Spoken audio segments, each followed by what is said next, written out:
Yetta, I really don't trust realtors that are carrying graph paper. What? Yeah, they're always plotting something. Moving forward with the Dekker Team. Moving forward together with the Dekker Team. We are thrilled that we've been able to create for you over 603 Life's Inside Track episodes. And the great news is you can get access to them from home, from the office, or on the go. And if you haven't subscribed to the YouTube channel, you know that that's what you need to do, right? Mm-hmm.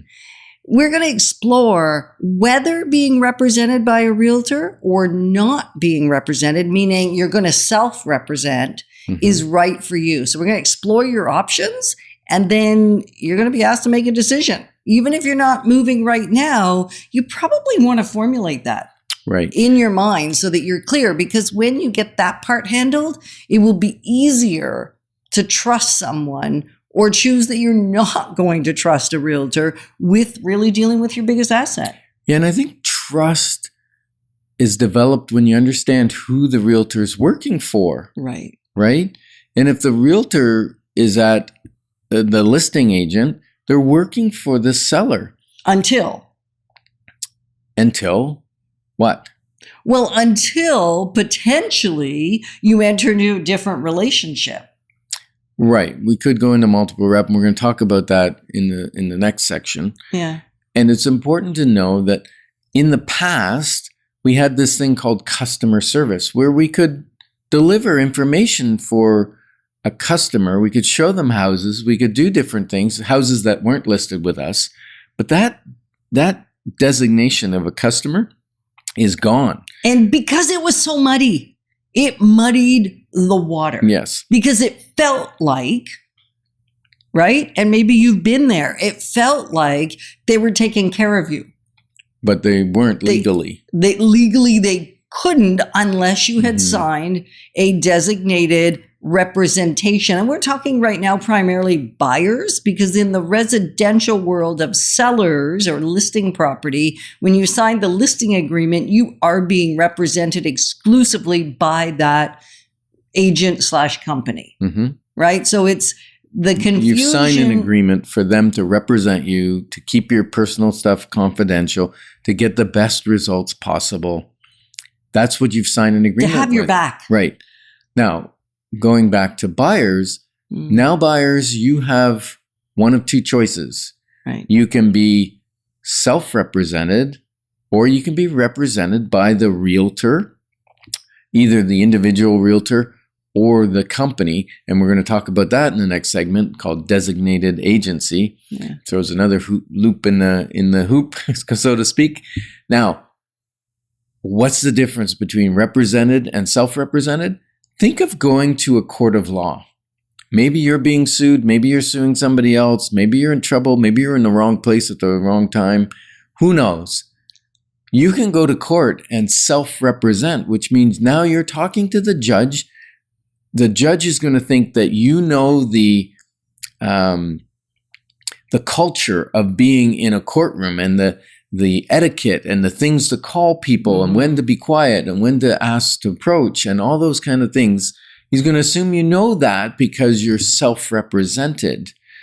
And also, you're going up against another lawyer who's been trained for years and years and years, knows the laws, knows the precedences, the different court cases, has done the research, and you're going up against that person self-represented. Ask yourself, would you do that? Would you want to do that? Or would you prefer to hire somebody that puts you on an even ground in the court?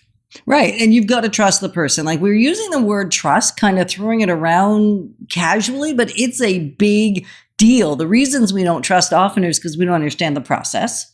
Hence why you're going to get the disclosures quicker, sooner, and faster, but not really. You're going to get them quicker, sooner, and slower. Because instead of a one-page overview, it's a 12-page explanation. And you'll have more time to ask questions because you aren't going to be put in the position any longer of deciding when you want to put the offer in, because that will be against the regulations that we're now abiding by. And so you'll need to make this decision at the onset, because otherwise a listing realtor can only show you their listings. They can't show you the other property down the street that looks similar unless you've decided you want them to represent you. Yeah, because self-represented is just that. We can't guide you. We can't support you. We can't say, hey, there's another listing that maybe you didn't consider down the street, because we're not representing you. Or something that we know about on our secret list. You're on your own. Right? You're totally on your own. And so I think what's going to happen is more buyers will choose an agent to represent them earlier in the process, which will create more trust with that realtor. It will also create an understanding. They'll understand the 12-page guide.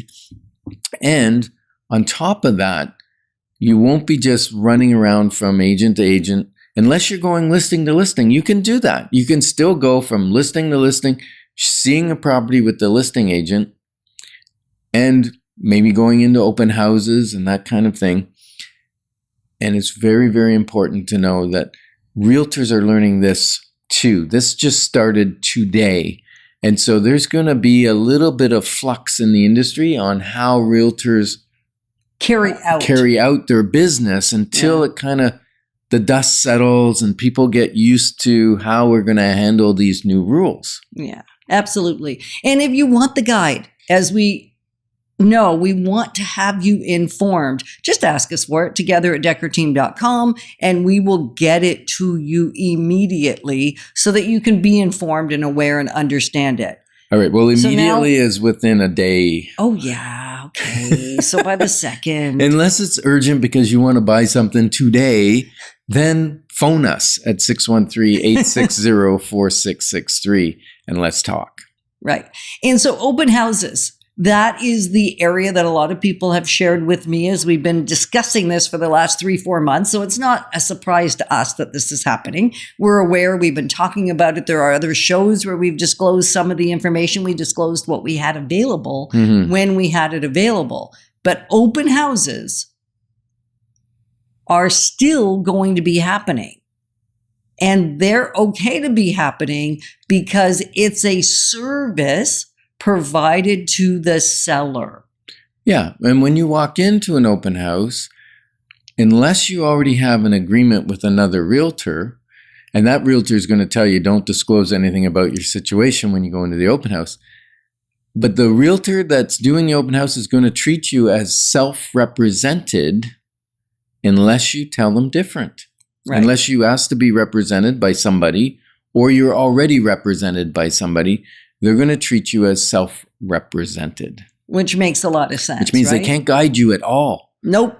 They can answer questions that you ask about the property, but they can't say, you know what, this is a great property. This is priced well compared to this other one, or this one's priced poorly because this other one down the street is less money.